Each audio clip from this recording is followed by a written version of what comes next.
네, 전국 분석을 좀 해드리겠습니다. 이번 총선이 야당 압승, 여당 참패로 끝나면서 앞으로 다가올 22대 국회 전국에도 지금 적지 않은 후폭풍이 예상되고 있습니다.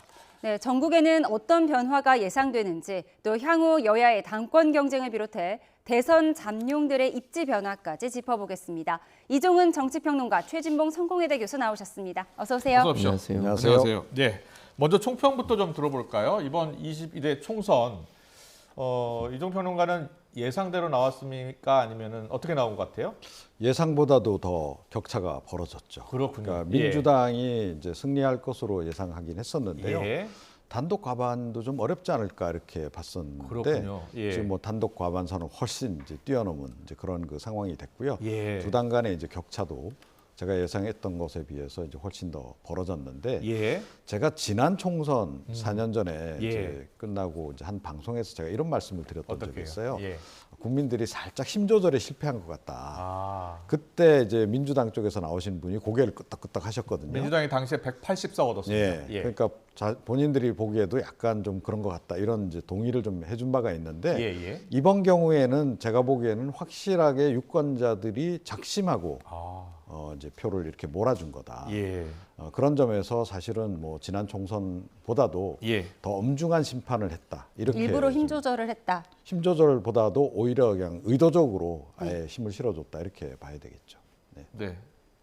평론가께서는 어떻게 보셨어요? 저도 개인적으로 저는 이제 이 정도의 결과가 나올 거라 예측은 했었는데요. 예. 사실은 이제 정권 심판론이 강하게 불고 있기 때문에 그거 자체를 넘어설 다른 이슈들이 이 정도로 나올 것이다라고 예상하셨어요? 저는 개인적으로 그렇게 했었어요. 그러니까 물론 뭐 그거를 이게 뭐 151석이라는 이재명 대표의 얘기는 예. 너무 이게 자만하게 보이면 안 되는 거잖아요. 선거 전략 차원에서 뭐 그렇게 저는 했다고 그랬다고 보시는군요. 생각해요. 왜냐하면 워낙 그 정권 심판론의 바람이나 흐름이 너무 강했기 때문에 그걸 넘어설 수 있는 다른 이슈가 가능하지 않다고 저는 봤거든요. 예. 물론 뭐 막판에 여러 가지 이슈들이 터지면서 그것으로부터 개인적으로 뭐 출마자들 몇 분이 영향을 받는 건 분명히 있는 것 같고요. 그럼에도 불구하고 전체적으로 총선 판세를 뒤집을 수 있는 다른 요소가 작동하지 않았다. 그러니까 윤석열 정권 2년이라고 하는 이 어떤 무능함 이런 부분들이 결국은 국민들의 분노를 불러일으켰고 그것이 결국 지금의 결과를 불러올 수밖에 없는 구도였지 않나 이렇게 생각합니다. 예. 한동훈 위원장이 처음 등판할 때만 해도 선거 전 분위기가 좋았잖아요. 근데 국민의힘의 참패의 원인 뭐라고 보시나요? 네, 사실 뭐 돌이켜 보면 불과 한 달 전만 하더라도 국민의힘 압승한다고 그랬었잖아요. 예? 그 전망이 이제 거의 뭐 압도적일 정도였는데 완전히 이제 급전직하한 이제 그런 그 상황입니다. 예. 그러니까 이게 뭐 워낙이 사실은 이제 정권 심판론이 계속 이 정권 내내 존재하긴 했었죠. 예. 그리고 이제 정권 심판론이 좀 우세했던 것도 맞고. 그런데 이제 지난 이제 그 공천 과정에서 민주당 이제 내분이 좀 격화되면서 사실은 그 일시적으로 예. 이제 국민의힘 이제 정당 지지율도 상승하고 이제 그랬던 건데 그때 너무 자만했던 거죠. 그리고 국민의힘도 자만했지만 윤석열 대통령도 자만했던 거고. 예. 그리고 그 당시 뭐 아시다시피 한동훈 위원장 정말 주가가 한창 올라갈 때 아니었습니까? 예. 한동훈 바람 막 불고 한동훈 효과가 뭐 확실하다 뭐 이런 얘기까지 나오고 이제 그랬었는데 예. 그럼에도 불구하고 그 당시에도 뭐 이제 일각에서는 저를 비롯해서 뭐 한동훈 효과는 아무래도 좀 한계가 있을 거다. 네. 그러니까 찻잔 속 태풍. 그러니까 이제 외연 확대 부분 관련해서는 좀 그 정도까지는 아니다라는 이제 판단을 많이 했었는데 결과적으로 외연 확대는 못한 거죠. 그러니까 중도층의 마음까지 얻어오는 데는 이제 한동훈 위원장의 역량으로도 그것까지는 좀 힘들었던 그런 그 상황이 아니었나. 언제가 분기점이었다고 보세요? 어떤 사건 때요? 그러니까 뭐 좀 최근에 이제 1년에 이제 그 악재들이 불거지지 않았습니까? 그래서 이종섭 이종섭 대사, 주 호주 대사 문제. 건, 그 다음에 이제 그 곧바로 이어서 터진 황상무 이제 전 수석권, 황상무석의 회칼 발언, 그 다음에 이제 그 의료 대란 관련한 의정 갈등이 이게 장기화함에 따른 피로도 누적, 거기에 또 대파 사건까지 이게 연달아서 이제 터지면서 사실은 이건 이제 대통령실 발이라고 볼 수는 있는데 한동훈 위원장의 개인적인 역량으로도 그거를 도저히 이렇게 넘어설 수는 없었던 거죠. 그럼 한 위원장의 책임론보다 용산 리스크가 더 컸다라고 보시나요? 그렇게 일단은 봐야 되죠. 1차적인 책임은 역시 윤석열 대통령에게 있다라고 이제 봐야 되는 거고요. 근데 한동훈 위원장이 뭐 그래도 개인적인 역량이 정말 출중했다면 그걸 돌파해 낼 수 있었겠죠. 그런데 그 정도까지는 아니었다. 이렇게 이제 봐야 될 것 같습니다. 예, 최진봉 교수님은 어떻게 보셨어요? 언제가 분기점이었고 어떤 사건이 이 민심의 변화를 일으켰던 사건이라고 보세요? 저는 개인적으로 그러니까 이게 쌓여왔다고 생각해요. 특정한 예. 어떤 사건보다 물론 예. 뭐 예컨대 이종섭 장관의 호주 대사 임명 전 예. 장관의 이것도 중요한 계기가 되긴 했지만 그 전부터 이미 윤석열 정권에 대한 심판이 계속 쌓여왔다고 저는 보고요. 그렇군요. 국민들 예. 입장에서는 대선 이후에 그리고 지선 이후에 유일하게 심판할 수 있는 게 이번밖에 없잖아요. 중간 평가의 성격이 강하고 예. 그런 부분들이 결국은 국민들의 마음에 이번에는 꼭 심판해야 되겠다는 마음을 줬다고 생각을 해요. 그렇군요. 이 선거 구도조사 보면 한 달 전, 두 달 전을 상황을 돌이켜 보면 한동훈 비대위원장과 이재명 대표 구도에서 윤석열 대통령이 등장을 해서 윤석열 대통령이 다시 이 총선에서 어떤 보여주는 그거 역할 때문에 선거 구도가 좀 바뀌었다 이렇게 해석하는 분들이 있더라고요. 그런 해석도 가능하죠. 예. 근데 그 부분은 어떻게 설명을 해야 되냐면 한동훈 비대위원장이 태도를 그럼 명확하게 써야 돼요. 예. 처음에 문제가 발생했을 때 김경률 비대위원도 그렇고 한동훈 비대위원장도 명품백 논란, 의혹 논란이 있었잖아요. 네, 수수. 네. 그때도 잠깐 얘기를 하다가 다시 쑥 들어가 버려요. 그러니까 무슨 말이냐면 예. 한동훈 비대위원장 효과가 있으려면 대통령실과의 수평적 관계라고 하는 기본적 국민적 어떤 여망을 수용했어야 돼요. 네. 그게 처음에 시도를 하다가 결국은 중단해 버렸거든요. 예. 그러니까 결국 이런 문제가 한동훈 비대위원장이 할 수 있는 역할의 한계를 만들어 버린 거예요. 만약에요, 한동훈 비대위원장 처음에 들어올 때 많은 예. 뭐 보수 진영이나 아니면 뭐 이 논평하시는 분들이 뭐라고 얘기했냐면 당정 간의 수평적 관계가 형성될 거라고 예측을 했지 않습니까? 네. 그런데 그 뒤에도 윤석열 대통령이나 대통령실 발 리스크들이 많이 있었는데 거기에 예. 대해서 전혀 반론을 제기하거나 문제를 제기하거나 바로잡아달라고 요구하기보다는 그냥 수용하는 태도를 보였고 그걸 보호하려는 태도를 보였다는 거죠. 이것이 결국 한계가 될 수밖에 없었다. 수평적 당정 관계에 실패한 것이 한동훈 비대위원장 효과가 다시 수그러들게 만드는 영향을 미쳤다고 볼 수 있겠죠. 그렇군요. 예. 어젯밤에 김경률 비대위원은 소통의 문제였다라고 지적을 했는데 그럼 앞으로 당정 관계는 어떻게 변화할 거라고 보세요? 글쎄요, 저는 뭐 소통의 문제였다라고 생각하지는 않습니다. 오히려 조금 전에 말씀하셨듯이 이제 초반에 이제 한동훈 위원장이 약간 차별화를 이제 시도를 하다가 그냥 주저앉은 것이 오히려 더 문제였다라고 저는 생각을 해요. 예. 그러니까 그때 명품백 이제 그 이슈가 이제 터진 직후에 예. 잠시 이제 김경률 비대위원도 이제 김건희 여사를 좀 공격하고 하면서 확실하게 이제 차별화에 나서나 보다라고 이제 일각에서 관측이 나오기도 했었는데 아시겠지만 곧바로 이제 90도 폴더 인사하면서 이제 상황 정리 그렇게 이제 된 거고요. 네. 그 이후에는 제가 보기에는 오히려 더 소통이 더 적극적으로 이루어진 것 같아요. 그러면서 뭐 이른바 이제 일종의 약식대련 이제 약속대련 식으로 서로 조율을 하면서 이제 쭉 진행이 돼 왔고 그런 구도 하에서 윤석열 대통령이 이제 어찌 됐건 이제 위에서 좀 더 좀 상위적인 그 위치에서 뭐 조율을 해나가고 한동훈 위원장은 그걸 수용하는 형태. 그리고 이제 부분적으로 한동훈 위원장의 건의를 좀 수용한 이제 대통령이 좀 받아들이는 예를 들어 뭐 의대 정원 건이라든가 뭐 그런 정도였다는 거죠. 그래서 오히려 소통이 잘 되는 바람에 더 좀 그 모양새가 좀 많이 나빠진 게 아닌가. 그러니까 국민들이 보기에 별로 이렇게 변하려고 하는 모습이 좀 국민의 힘에서 보이지 않았던 것. 예. 그것도 결정적 패인 가운데 하나였다 이렇게 생각을 합니다. 네. 자, 이번 총선 22대 총선 결과가 이제 거의 나왔어요. 아직 최종 확정된 것은 아니고요. 그런데 21대 총선하고 지금 22대 총선하고 의석수를 비교해 보면요. 그때와 구도가 거의 비슷한 것 같긴 하거든요. 그렇죠. 어떻게 보세요? 저는 그 당시에는 물론 아까 예. 이제 이종훈 평론가 잠깐 말씀을 하셨는데 예. 이렇게까지 많이 나올 걸 예측하지 못했던 상황이었어요. 네. 그런데 예. 지금의 상황은 어느 정도 물론 뭐 일부 국민들이나 일부 평론가들은 그걸 예측하지 못했을 수 있지만 예. 진보적 성향을 갖고 있는 분은 대체적으로 이 정도는 나올 거라고 생각을 했었어요. 그랬군요. 예. 왜냐하면 정권 심판론이 너무 강하게 불고 있으니까 이걸 막을 수 있는 다른 방법이 없다고 봤거든요. 예. 그래서 이런 경우가 나온 건데 이제 문제는 뭐냐면 예. 그러면 과연 대통령실이 이 상황을 어떻게 볼 거냐의 문제라고 저는 생각해요. 예. 지금 국민의힘은 참패라고 느끼고 있는 것 같아요. 예. 그리고 변화된다고 느끼고 있는 것 같습니다. 네. 대통령실 입장에서 제가 그냥 예측을 해보면 네. 아니 처음에 시작할 때도 이보다 더 안 좋았어. 네. 지금은 그래도 몇 석 더 얻었잖아.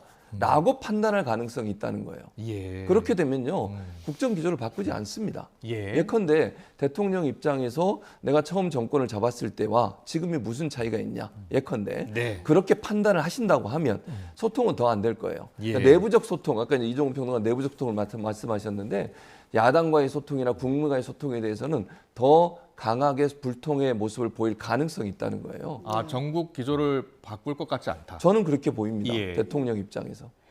이종 평론가도 그렇게 보세요? 근데 전국 이렇게 예를 통치 스타일을 바꾸지 않는다 그러면 예.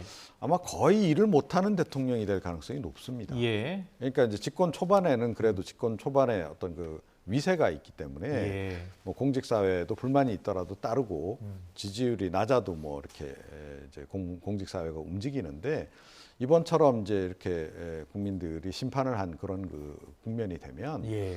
이제 공직 사회도 안 움직여요. 그러니까 사실은 집권 한 2년 동안 계속 윤석열 대통령이 여서야대 상황에서 야당하고 협치를 못하니까 결국 했던 것은 시행령 통치였잖아요. 예. 시행령을 통해서 그냥 어떻게 해보는 그런 정도였는데 이번에 이런 결론 나오고 나면요. 그런 상태에서 국정기조를 안 바꾼다. 예. 계속 그렇게 밀어붙인다.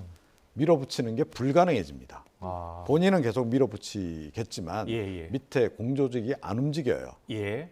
그래서 시행령 통치도 어려워진다는 겁니다. 그렇군요. 뭔가 새로운 정책을 펴려면 그게 법을 통과해야 하는데 여당 입장에서는 지금 150석이 안 되기 때문에 도저히 통과할 수 없어요. 야당이 협조를 얻지 못하면 어려운 상황이 됐거든요. 그러니까 지난 국회, 지금 21대 국회를 돌아보면 야당에서는 장관 탄핵안 그리고 뭐 여러 특검법들 발의하지만 대통령이 거부권을 행사했잖아요. 그럼 이런 양상, 그러니까 조국 대표가 좀 특검법, 한동훈 특검법, 김건희 특검법 하겠다는 거 아닙니까? 그렇게 계속 하게 되면 21대 국회와 22대 국회 모습이 거의 달라지지 않지 않을까 이렇게 생각이 들거든요. 어떻게 보세요? 그럴 가능성이 있다고 봐요. 예. 근데 그게 결국은요, 지금의 민심이 계속 강화되게 만드는 요소로 작용할 겁니다. 예. 대통령이 삼권 분립의 원칙은 뭐겠습니까? 입법부가 행정부를 견제하라고 하는 권한을 준 거예요. 네. 그래서 입법부가 국민의 선택에 의해서 여소야대가 됐고 그 여소야대에서 과반수 이상뿐만 아니라 상당히 많은 의석을 여당이 줬다고 하는 것은 대통령한테 소통하면서 겸손하게 정치 좀 해라 이런 얘기를 한 거 아닙니까? 예. 근데 만약 대통령이 예전과 똑같은 상황을 또다시 한다. 거부권 계속 행사하고 그럼 입법부의 행위를 완전히 무력화시키는 거잖아요. 국민들이 과연 이걸 어떻게 보겠습니까? 예. 그러면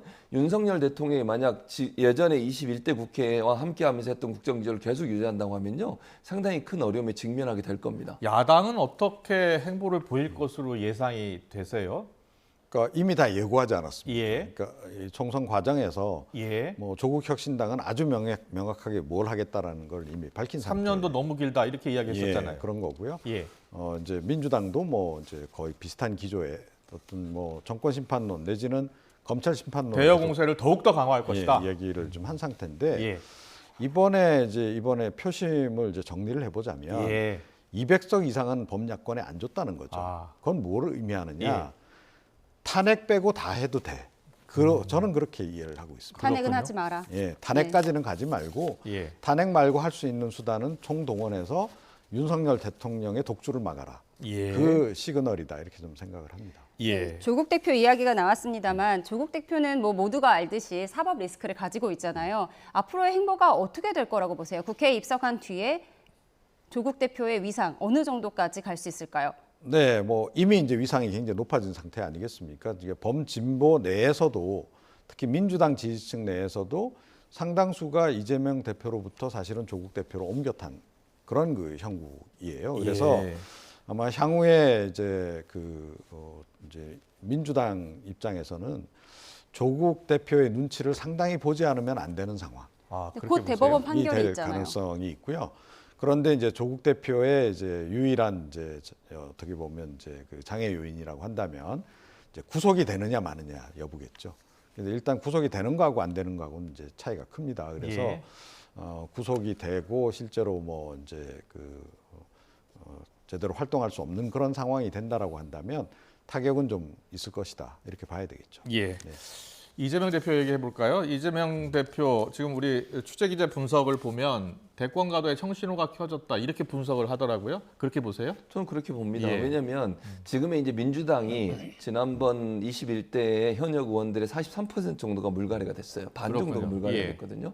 그리고 새로운 인물들이 많이 들어왔고 아무래도 이재명 대표와 결을 같이 하는 의원들이 초선으로 들어온 경우들이 많이 예, 있기 때문에 예. 당내에서 입지가 강화될 거고 리더십이 더 강화될 거라고 비명계 생각합니다. 인사들이 거의 공천 못 받았잖아요. 그래도 남아있는 사람도 많이 있어요. 예를 그래요? 들면 뭐 예. 그 구로에 있는 윤건영 의원이나 고민정 의원이나 이런 분들도 많이 있기 때문에. 예. 근데 그럼에도 불구하고 말씀하신 것처럼 비명보다는 친명계가 더 많아진 건 사실이에요. 예. 그러니까 일반적으로 이재명 대표가 힘을 얻는 그런 구도가 될 거라고 저는 생각을 하고요. 그렇군요. 예, 하나로 뭉칠 가능성이 있죠. 예. 예전에 이제 비명, 친명이 나눠져 갈등의 요소가 많았다고 하면 예. 물론 뭐 내부적으로 전혀 비명이 없는 건 아니기 때문에 그분들의 목소리가 있긴 하겠지만 네. 그럼에도 불구하고 전체적 의견은 이재명 대표 중심으로 당이 똘똘 뭉칠 가능성이 있기 때문에 그렇군요. 대선 가도에서는 상당히 큰 힘을 받았다 이렇게 볼 수 있겠죠. 하나 더 물어볼게요. 예. 그 8월에 전당대회에서 새로운 당대표 뽑잖아요. 그렇죠. 이재명 대표가 다시 도전할 것 같습니까? 제가 볼 때는 아닐 것 같고요. 예. 아마 이제 관리형 당대표를 뽑지 않을까 이런 생각이 개인적으로 관리형 있습니다. 당대표란 어떤 당대표입니까? 그 예를 들면 이런 거죠. 대권에 크게 이제 욕심이 있는 분들은 안 올 것 같고요. 아. 제가 볼 때는 당을 예. 잘 관리하면서 이재명 대표와 함께 보조를 맞춰가서 대선까지 민주당이 승리할 수 있는 그런 로드맵을 같이 할 수 있는 분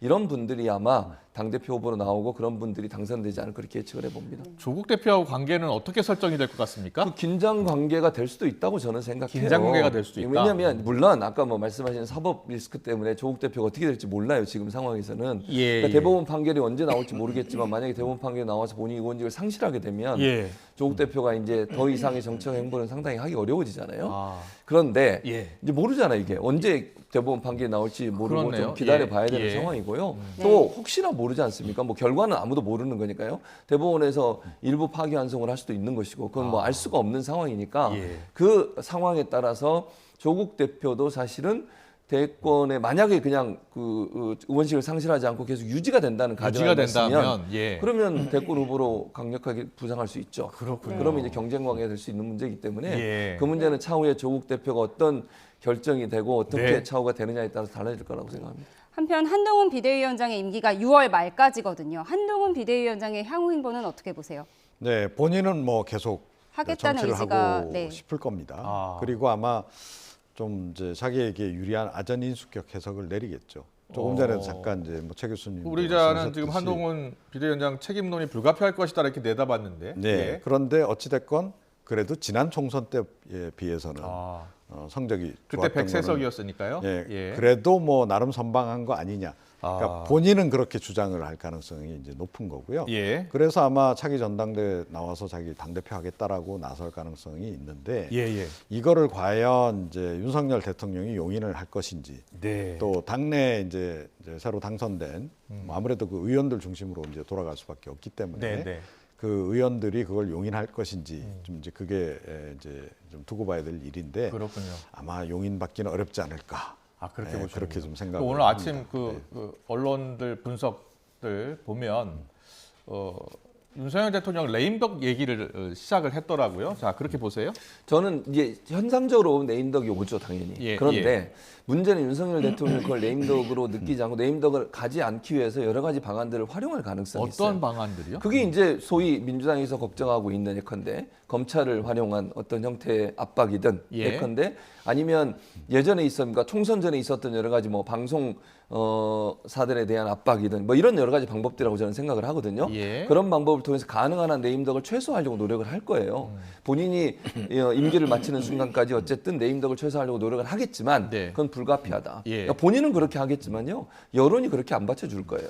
그렇군요. 한동훈 위원장과의 관계는 어떻게 설정이 될 것 같아요? 긴장 한동훈 관계가 위원장 되죠. 자신은 만만하지 않다 이런 그렇죠. 표현도 했는데. 예. 왜냐하면 한동훈 비대위원장이 지금 상태에서 물러나거나 완전히 정치에 떠나게 되면요. 본인의 미래는 거의 불투명해져요. 그렇게 보시는군요. 예. 네, 그래서 제가 볼 때 한동훈 비대위원장 아까 뭐 잠깐 말씀하셨지만 저는 다시 도전할 가능성도 있다고 봅니다. 아. 그러면 윤석열 대통령 입장에서 한동훈 비대위원장이 들어오는 걸 좋아할 거냐? 저는 예. 아니라고 생각해요. 왜? 예. 잠재적 대권 후보니까. 당권 도전에 안철수 의원도 이번에 당선이 됐잖아요. 그렇죠. 나경원 의원도 됐고. 예, 맞습니다. 그 두 사람 역시 당권 도전할 가능성이 있다고 보세요. 가능성이 있다고 봐요. 예. 그러니까 그분들 입장에서는 당권 도전을 통해서 본인의 정책 입지를 높여서 대권 가도까지 가려고 할 아, 거예요. 예. 그런데 모르겠습니다. 이제 비윤계에서 어떤 선택을 할지 모르겠는데 대체적으로 한동훈 비대위원장이 이 대중적 인지도나 아니면 지지율이 좀 높은 상황으로 보여지잖아요. 지금 상황에서. 그러면 참신한 인물을 내세워서 뭔가 다음 대선에서 승리할 수 있는 방안들을 찾아보자는 높아지게 되면 한동훈 비대위원장으로 쪽으로 힘이 쏠릴 가능성도 저는 있다고 봅니다. 그래요. 이종훈 평론가는 어떻게 보세요? 국민의힘의 당권 구도가 어떻게 변할 거라고 보시나요? 지금 뭐 하고 싶은 분들이 굉장히 많잖아요. 조금 전에 예. 이제 얘기하셨던 분들에 더해서 원희룡 그 전 장관 같은 경우에도 이번에 뭐 별로 성과가 안 좋았지만 네. 그럼에도 불구하고 아마 당 대표 나오려고 할 겁니다. 그렇게 이제 뭐 어떻게 보면 굉장히 좀 이제 여러 명이 지금 관심을 갖고 홍준표 대구시장은요? 예. 이제 그분은 이제 당분간 계속 대구시장 하셔야 되죠. 예, 말씀해 주세요. 그래서 예. 이제 굉장히 좀 전당대회 때 의외로 좀 치열해질 수 있다. 그렇게 좀 생각이 들고 예. 한동훈 위원장도 뛰어들긴 할 텐데 제가 보건대 뭐 되기가 쉽지는 않을 것으로 좀 생각이 들고요. 예. 한동훈 위원장의 정치력은 이번 그 총선 과정을 통해서 네. 사실은 이제 검증이 끝났습니다. 예, 그래서 사실은 이제 그 윤석열 대통령에 따른 여러 가지 리스크 그거를 극복할 역량이 있다는 걸 이번에 보여줬어야 했는데 차별화에 그거는 실패했다고 보시는 뭐 건가요? 보여준 거거든요 결과적으로. 그래서 뭐 서서히 정치권에서는 좀 그 정리되는 분위기로 가지 않을까 이렇게 좀 예, 생각합니다. 이종훈 정치평론가하고 최진봉 교수하고 좀 평가 전망이 좀 엇갈리긴 합니다. 네, 어떻게 될지 좀 지켜보겠습니다. 네, 다른 제3지대에 대해서도 좀 보겠습니다. 이준석 대표 당선 배지를 받아 들었습니다. 예. 이준석 대표의 향후 행보는 어떻게 될까요? 저는 이준석 대표는 여러 가지 상황에서 상수로 남아있는 존재예요. 제가 왜 이런 얘기를 드리냐면 네. 물론 지금의 국민의힘이 어떤 방향으로 갈지는 모르겠습니다만 대선 앞두고서 저는 다시 합칠 수도 있다고 생각해요. 국민의힘에 다시 들어갈 그럴 수 수 있다? 있다고 봅니다. 저는 가능성이 있습니다. 왜냐하면 만약의 경우에요. 다른 당권 후보들이나 대선 후보들이 유의미한 성적표, 그러니까 여론조사 결과에서 유의미하게 이재명 대표와 경쟁에서 이길 수 있는 상황이 안 된다고 생각해 보세요. 네. 그러면 지금의 윤석열 대통령도 갑자기 들어오신 거예요. 국민의힘에. 예. 저는 이준석 전 대표 이제 이번에 이제 의원으로 당선이 됐는데 원외에 있지만 제가 볼 땐 다시 또 들어와서 활동할 수 있다고 봅니다. 왜냐하면 국민의힘 입장에서는 만약에 대선 과정에서 본인들이 진다고 생각을 해보세요. 네. 그러면 뭔가 다른 방법을 찾아야 돼요. 윤석열 대통령을 픽업해서 들어와서 바로 당선시킨 것처럼 저는 이준석 전 대표도 충분히 국민의힘에 다시 들어올 가능성이 있다. 그건 시간의 문제인 것이지. 그렇군요. 대선 과정에서 물론 당내 국민의힘의 당내 역학구도라든지 아니면 지지율이 어떻게 변화되느냐에 따라서 차이가 있을 수 있지만 그건 살아있는 상수이기 때문에 이준석 전 대표는 지금은 개혁신당이지만 원만히 들어올 가능성이 있다고 그렇군요. 향후 전국 변화에 따라서 국민의힘과 개혁신당이 다시 합칠 가능성도 있다고 보세요? 그렇죠. 근데 이제 뭐 개혁신당 쪽에서 당분간 응하지는 않겠죠. 그렇겠죠. 예, 이제 그 상태에서 현재 상태에서 어찌됐건 불씨는 이제 살린 거고요. 또 이준석 그 대표 개인으로도 자생력을 입증한 거나 다름없거든요. 이번에요. 이제 그런 상황이기 때문에 보수에서도 아마 재평가가 이루어질 겁니다. 이준석 대표에 대한 재평가. 그렇죠. 그러면서 이제 제가 보건대 몸값은 이제 앞으로 계속 올라갈 수밖에 없는 이제 그런 그 환경이 될 것 같고요. 그런 상태에서 이제 곧바로 또 이제 응할 경우에는 탈당의 명분이라든가 이런 거하고도 좀 맞지 않기 때문에 그 상태에서 아마 다음 이제 지방선거 준비를 해서 거기서 뭔가 의미 있는 조금 더 성장 이제 그런 것을 이룬 다음에 합당을 하더라도 그 뒤가 될 가능성이 좀 높지 않나 이렇게 합당을 하더라도 지방선거 후에 할 수 그렇습니다. 있다라고 보셨는데 네, 또 다른 제3지대 새로운 미래를 창당한 이낙연 공동대표는 결국 큰 차이로 낙선을 했어요. 정치적으로 재기할 수 있을까요? 뭐 제가 보기엔 쉽지 않다고 생각이 됩니다. 그래서 과거 이제 뭐 이제 손학규 이제 전 대표 경우처럼 서서히 정치권에서 이렇게 좀 멀어지시지 않을까 이렇게 좀 생각을 하고요. 새로운 미래도 아마 당장 조국 혁신당하고 좀 통합해 볼까 그걸 고민하지 않을까 싶어요. 그렇게 보세요. 곧바로 민주당으로 들어가기는 좀 민망하기도 하고 명분도 없고 또 민주당 쪽에서 바로 받아주지는 않을 거기 때문에 그렇군요. 그럼에도 불구하고 이제 일단 뭐 정체성이나 이런 건 거의 동일하잖아요. 그래서 1차적으로 조국 혁신당하고 통합을 좀 시도할 가능성이 높지 않나 이렇게 생각합니다. 그렇군요. 제3지대 빅텐트 이야기 나온 게 몇 달 됐잖아요. 그런데 지금 총선 결과를 놓고 보면 제3지대의 그 조국 혁신당을 제외하고는 제3지대가 뚜렷한 것을 보여주지 못한 선거가 됐어요. 그렇죠. 앞으로 제3지대는 어떻게 될까요? 제가 볼 때는 이제 뭐 아까 우리가 얘기 나눈 것처럼 네, 네. 기본적으로 각각의 영역에 좀 비슷한 쪽으로 흡수될 가능성이 있다고 생각해요. 제3지대가. 그렇군요. 왜냐하면 예. 유의미하게 조국 혁신당이야 이제 유의미한 성적표를 받았으니까 예. 계속 유지를 하겠지만 2석, 3석 가지고 계속 유지가 상당히 어렵거든요. 예. 역할하기도 힘들고. 예. 그렇기 때문에 제가 볼 때는 물론 뭐 시점이나 이런 부분은 차이가 있을 수 있지만 네. 새로운 미래 같은 경우도 지금 김종민 의원 혼자 당선이 됐는데 이분 네. 같은 경우도 민주당 출신이고 또 친문계에 가깝지 않습니까? 예. 그러면 조국 전 대표도 어쨌든 친문에 가깝다고 볼 수 네. 있는 것이고요. 그렇게 수렴이 되지 않을까 하는 생각이 듭니다. 그럴 가능성도 그래서, 예. 있다. 힘을 합칠 가능성이 예, 있고 저는 합당할 그렇죠. 가능성이 있다. 예, 알겠습니다. 앞서 이제 그 민주당 당권 경쟁 이야기하면서요. 관리형 대표가 들어설 가능성이 있다라고 얘기해 주셨는데 이재명 대표가 다시 도전할 가능성이 있다라고 생각하는 분도 계세요.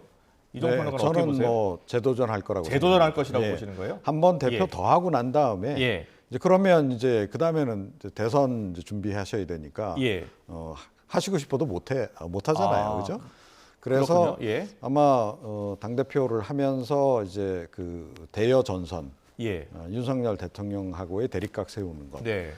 그 과정에서의 존재감 이제 그 확대. 역대 여야 정당에서 당 대표를 네. 2번 연속한 당 대표가 있었나요? 뭐 과거에는 있었죠. 아. DJ 뭐 YS 예. 너무 옛날. 그런 시절에는 과거에 있었던 있었군요. 건데. 예. 근데 이재명 대표는 충분히 이제 그러고도 남지 않나. 그리고 사실은 여전히 사법 리스크가 남아 있잖아요. 예. 그러니까 이재명 대표 역시 구속될 거냐 말 거냐에 따라서 사실은 타격을 좀 입느냐 마느냐가 이제 결정이 됩니다. 그래서 예.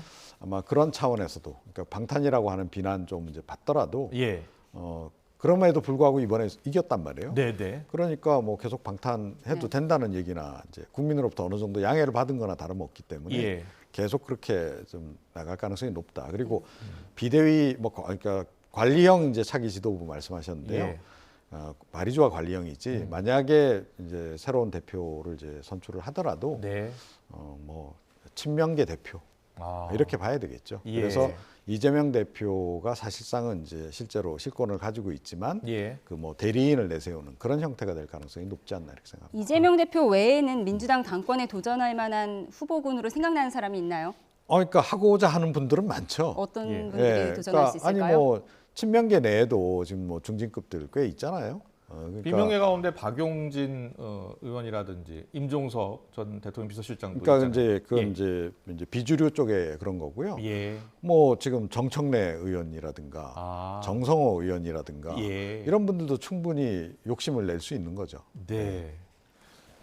반론 혹시 반론이요? 예, 아니, 저는 왜냐하면 그래도- 관리형 당대표 체제 될 가능성이 높다고 하셔서 저는 예. 그렇게 생각해요. 예. 그러니까 관리형 당대표가 될 가능성이 높다고 제가 물론 뭐 이재명 대표가 다시 출마할 가능성을 전혀 배제할 수는 없죠. 예. 그러나 이제 관리형 당대표로 가는 것이 예. 아무래도 이제 당이 이재명 대표가 대권을 향해서 이제 계속 나가는 거니까 그런 네. 차원에서는 더 유의미하지 않을까 하는 생각이 들어요. 알겠습니다. 그러니까 관리형 당대표라 하면 아까 말씀하신 그대로 예. 친명계가 될 가능성이 높죠. 그거는 당연히 그렇게 그렇군요. 될 가능성이 높다고 봅니다. 알겠습니다.